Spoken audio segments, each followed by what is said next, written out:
আসসালামু আলাইকুম। আচ্ছা, গাঁজাখোর কি কখনোই চাইবে যে গাঁজা নিষিদ্ধ হোক? কি মনে হয় আপনাদের? গাঁজাখোর তো আসলে কখনো চাওয়ার কথা না যে গাঁজা নিষিদ্ধ হোক। ঠিক তেমন বিএনপিও কখনোই চাইবে না যে দুর্নীতিমুক্ত দেশ হোক। আপনারা ইতিপূর্বে সকলেই জানেন যে ঢাকা বিশ্ববিদ্যালয়ে একটু অভিযান চলতেছে। বিভিন্ন অবৈধ হকার যারা ব্যবসা করে তাদের মাধ্যমে বিভিন্ন সিন্ডিকেট গড়ে তুলছে, সেগুলোর বিরুদ্ধে অভিযান করতেছে এবং মাদকের বিরুদ্ধে অভিযান চলতেছে ঢাকা বিশ্ববিদ্যালয়ে। এত সুন্দর একটা ভালো কাজকে যদি কোনো কোনো ব্যক্তি সেটাকে নিন্দা জানাইতে পারে, তাহলে তাকে আপনারা কিভাবে দেখবেন একটু বলেন তো। ঢাকা বিশ্ববিদ্যালয় শিবিরে যে কাজগুলো করতেছে সেই কাজগুলো কিন্তু সকলেই বাহাবা দিতেছে।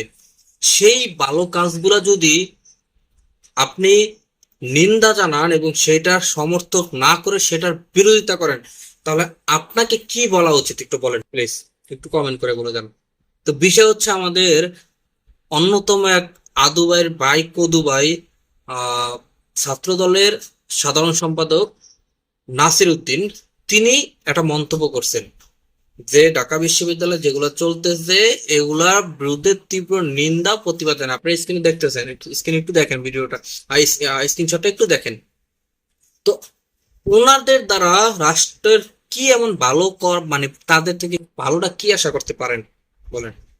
তাদের থেকে আপনি ভালোটা কি আশা করবেন, যেখানে মাদক বিরোধী অভিযান চলতেছে ঢাকা বিশ্ববিদ্যালয়ের মতো একটি বাংলাদেশের সর্বোচ্চ একটি শিক্ষা প্রতিষ্ঠানে মাদক নির্মূল করার জন্য সর্বোচ্চ চেষ্টা করতেছে। আরে ভাই, তোদের তো উচিত ছিল যে তোরা ওদের সাথে একত্র পোষণ করে একসাথে কাজ করা, তাদেরকে সহযোগিতা করা, তাদেরকে হেল্প করা। সেটা না করে তোরা কি করছস? তোরা তো আরো সেটার বিরোধিতা করছিস। তা আসলে তোরা এগুলো করে যা ভাই, তোরা যত এগুলো করে যাবি ততই আসলে জামাতের জন্য ভালো হবে। বাংলাদেশের মানুষ তোদেরকে চিনতে পারবে, তোদের আসল রূপ জানতে পারবে। এই যে বেশ কিছুদিন আগে আপনারা দেখছেন না যে মির্জা আব্বাস কি বক্তব্য দিছে, যে ঢাকা বিশ্ববিদ্যালয় কি কোনো এতিমখানা, যে সেখানে আলমারি আলমারি দেওয়া হয়, সেখানে খানাদানি খানার টেবিল দেওয়া হয়। এত বছর তোরা কি করছিস? আজকে শিবির ঢাকা বিশ্ববিদ্যালয়ের ডাকসুর ক্ষমতায় আইসা তারা যেগুলো করতেছে সেগুলো তোরা কি করছিস বল। আজকে ভালো কাজগুলোর কিভাবে বিরোধিতা করে, কিভাবে সেটার প্রশ্নবিদ্ধ করা যায়। এবং পাশাপাশি কিন্তু বামেরা তো আছেই। বামেরা ইদানিং দেখতেছি যে বামেরা সোশ্যাল মিডিয়ায় কত সুন্দর সুন্দর প্রতিবেদন তৈরি করে এই শিবিরের বিরুদ্ধে, কত সুন্দর সুন্দর মানে ভালো একটা কাজ করলে সেটার পিছনে কত কিছু যে বের করে ফালায় এই বামেরা। অথচ এই বামেরা কিন্তু গত 17 বছর ধরে শেখ হাসিনার মতো একটা স্বৈরাচারকে টিকিয়ে রাখছে।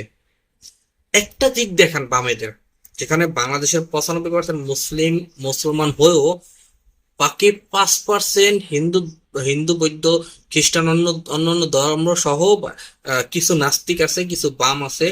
তো তারা প্রতিটা ভালো কাজের বিরুদ্ধে তারা কথা বলে সেই বিষয়গুলো এবং আহ, মানে সোশ্যাল মিডিয়া ছড়িয়ে পড়ে। অথচ সত্যি সত্যি মানুষ বাংলাদেশের পক্ষে, ভালোর পক্ষে, ইসলামের পক্ষে কথা বলে সেগুলো নিয়ে কারো কোনো মাথা ব্যথা নেই, কারণ সেগুলো আপনারা অ্যাপ্রিসিয়েট করেন না, আপনারা সেগুলো সাপোর্ট করেন না। এই জন্য আজকে তারা সামান্য গুটি খানি ব্যক্তি মিলে আজকে ভালো কাজগুলারে দ্বিধাদ্বন্দ্বের ভিতরে ভালো কাজগুলো নিয়ে প্রশ্ন তোলে, ভালো কাজগুলোকে বিতর্কিত করার চেষ্টা করে এবং পাশাপাশি বিএনপিও সেগুলো করতেছে। তো এদেরকে আসলে কি করা উচিত অবশ্যই আপনারা কমেন্ট বক্সে জানিয়ে যাবেন। আগামী নির্বাচনে এদেরকে কিভাবে জবাব দেওয়া উচিত সেটাও কিন্তু আপনাদের মাথা আছে, ব্রেন আছে, বুদ্ধি আছে। বিবেচনা করুন আগামী নির্বাচনে এদের মতো এদের হাতে কি ক্ষমতা তুলে দিবেন, নাকি একজন ন্যায় দুর্নীতি বিরোধী দুর্নীতিহীন ব্যক্তির কাছে দেশটা তুলে দেবেন। দর্শক, আজকের মতো ভিডিওটা এখানে শেষ করছি। দেখা হবে পরবর্তী অন্য কোনো ভিডিওতে। সেই পর্যন্ত ভালো থাকবেন, সুস্থ থাকবেন। আল্লাহ হাফেজ।